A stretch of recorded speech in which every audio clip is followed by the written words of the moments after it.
ठीक, यहाँ पर लिख लेते हैं हम इलेक्ट्रॉनों का सांद्रता घनत्व, इलेक्ट्रॉनों का सांद्रता घनत्व हमने मान लिया Ne, N से रिप्रेजेंट कर दिया सांद्रता घनत्व और E से रिप्रेजेंट कर दिया कि इलेक्ट्रॉनों का है, और कोटरों का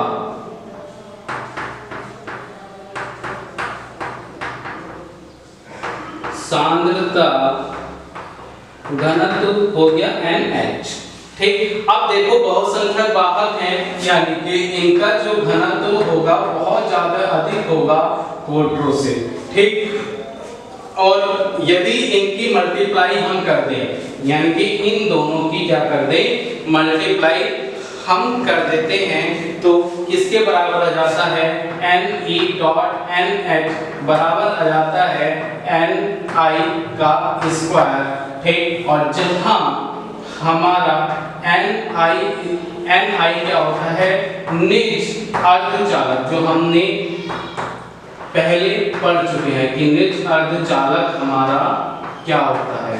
ठीक, तो इन दोनों का गुणनफल किसके बराबर आ जाता है, निज अर्धचालक के स्क्वायर के बराबर आ जाता है। तो यहाँ हमने ऊर्जा बैंड के आधार पर एन टाइप अर्धचालक की व्याख्या की। अब बताना है कि ये एन टाइप अर्धचालक क्यों होता है।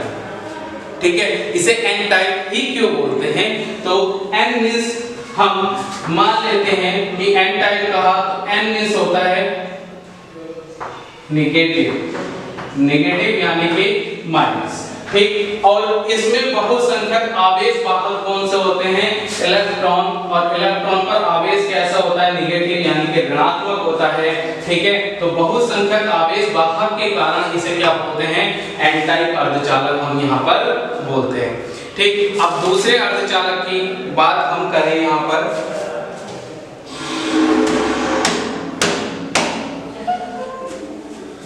इसकी पीडीएफ मैं हर लेक्चर में कहता हूँ आपको यहाँ से कुछ नहीं लिखना है। ठीक, आपको आशा करता हूँ सब चीज समझ में आ रही हो, नहीं आ रही हो तो मुझसे कॉल करके आप कंफर्म कर सकते हैं। ठीक, और पीडीएफ मैं आपको सेंड करता रहूँगा समय समय पर इसकी।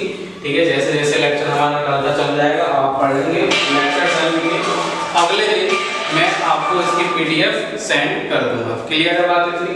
ठीक, अब हम बात करते हैं पी टाइप अर्धचालक की।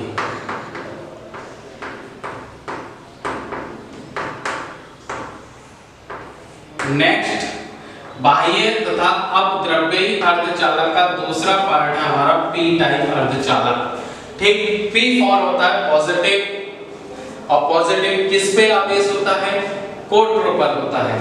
ये चीज हमने पढ़ा था, क्योंकि वहां पर क्या होती है, इलेक्ट्रॉन की अनुपस्थिति होती है, और जहां पर भी इलेक्ट्रॉनों की अनुपस्थिति होगी वहां पर कैसा आवेश होगा, धन आवेश यानी कि पॉजिटिव आवेश होगा।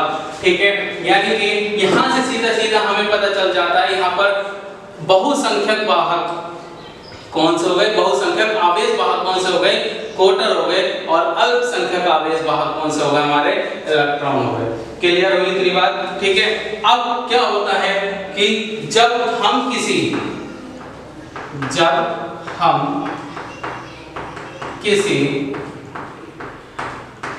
अर्धचालक शुद्ध अर्धचालक, जब हम किसी शुद्ध अर्धचालक में क्या त्रिसंयोजी या 3 संयोजकता वाला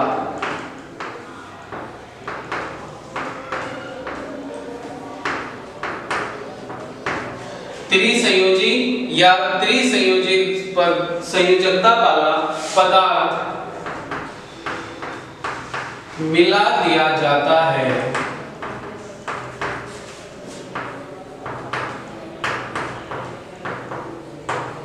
तो इस प्रकार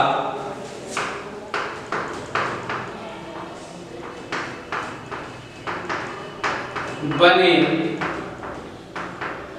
अर्ध चालक को पी टाइप अर्धचालक कहते हैं। क्लियर हुई इतनी बात और आपको समझ में भी आ गया होगा। ठीक है, ऐसा मुझे विश्वास है कि आपको समझ में आ गया होगा कि पी टाइप अर्धचालक होता क्या है। ठीक, अब हमने एन टाइप अर्धचालक में कितने संयोजकता वाली अशुद्धि मिलाई थी? 5 संयोजकता वाली। यहाँ पदार्थ की जगह वाली 5 संयोजकता वाली अशुद्धि भी लिख सकते हैं हम यहाँ पर। ठीक है, और एन टाइप में हमने 5 संयोजकता वाली मिलाई थी, पी टाइप में हमने 3 संयोजकता वाली मिलाई थी। ठीक है, तो यहाँ पर इस 3 संयोजकता वाली अशुद्धि को हम ग्राही अशुद्धि भी कहते हैं। ग्राही अशुद्धि क्यों कहते हैं, यह जब हम इसका क्रिस्टल चालक अभी बनाएंगे उसमें समझेंगे। ठीक है, अब शुद्ध अर्धचालक हमने ले लिया जर्मेनियम या सिलिकॉन भी ले सकते हैं, क्योंकि इनके बाह्य परमाणु बाह्य कक्षा में इलेक्ट्रॉनों की संख्या 4 होती है, यानी कि दोनों की जो वैलेंसी होती है वह कितनी होती है? 4 होती है, ये आपको पता है। ठीक है, तो क्रिस्टल चालक का निर्माण अगर हम इसका करें, ठीक, तो एक जर्मेनियम परमाणु हमने इस तरह से यहाँ पर ड्रॉ कर लिया। ठीक, इसी प्रकार हमने दूसरा जर्मेनियम परमाणु, थोड़ा पास बना देता हूं, ज्यादा बड़ा हो जाएगा जैसे पिछली बार हो गया था। दूसरा जर्मेनियम परमाणु हमने यहां पर बना लिया। ठीक, और तीसरा जर्मेनियम परमाणु हमने यहां पर बना लिया। ये जो दिखाए जा रहे हैं ये बाह्य कक्षा में 4 इलेक्ट्रॉन उसके दिखाए जा रहे हैं।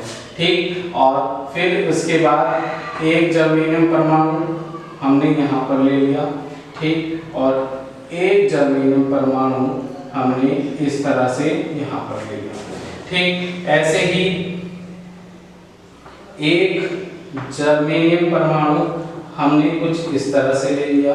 ठीक, और इसी प्रकार हमने एक जर्मेनियम परमाणु कुछ इस तरह से ले लिया और एक जर्मेनियम परमाणु हमने कुछ इस तरह से ले लिया। ठीक, अब जो अशुद्धि हम मिलाते हैं, मैंने बताया था 5 संयोजकता वाली अशुद्धि, एल्युमिनियम बताया था, बोरॉन बताया था, ठीक है, फास्फोरस बताया था, इस तरह से मैंने बताए थे आपको। तो यहाँ पर हमने क्या ले लिया? एल्युमिनियम ले लिया, जिसपे कितनी संयोजकता होती है? बाह्य कक्षा 3 होती है, यानी कि इसकी बाह्य कक्षा में इलेक्ट्रॉनों की संख्या कितनी होती है? 3 होती है। एक इलेक्ट्रॉन ये बना लिया, दूसरा इलेक्ट्रॉन ये बना लिया, तीसरा इलेक्ट्रॉन ये बना लिया। अब क्या करते हैं, जर्मेनियम परमाणु अपने निकट वाली परमाणु से क्या करते हैं? अपनी संतृप्त अवस्था को प्राप्त कर लेते हैं, यानी कि यह क्या हो जाते हैं? सैचुरेटेड हो जाते हैं। ये इस तरह से अपनी वैलेंसी को कंप्लीट कर लेते हैं। ये इसने सहसंयोजक बंध बनाया, इसने ये सहसंयोजी बंध बनाया और इसने इसके साथ सहसंयोजी बंध बनाया। ठीक, इसी प्रकार इसने इसके साथ सहसंयोजी बंध बनाया और इसने इसके साथ सहसंयोजी बंध बनाया। इसी प्रकार इसने इसके साथ सहसंयोजी बंध बनाया, इधर इसने सहसंयोजी बंध बनाया। ठीक, इधर इसने सहसंयोजी बंध बनाया इसके साथ।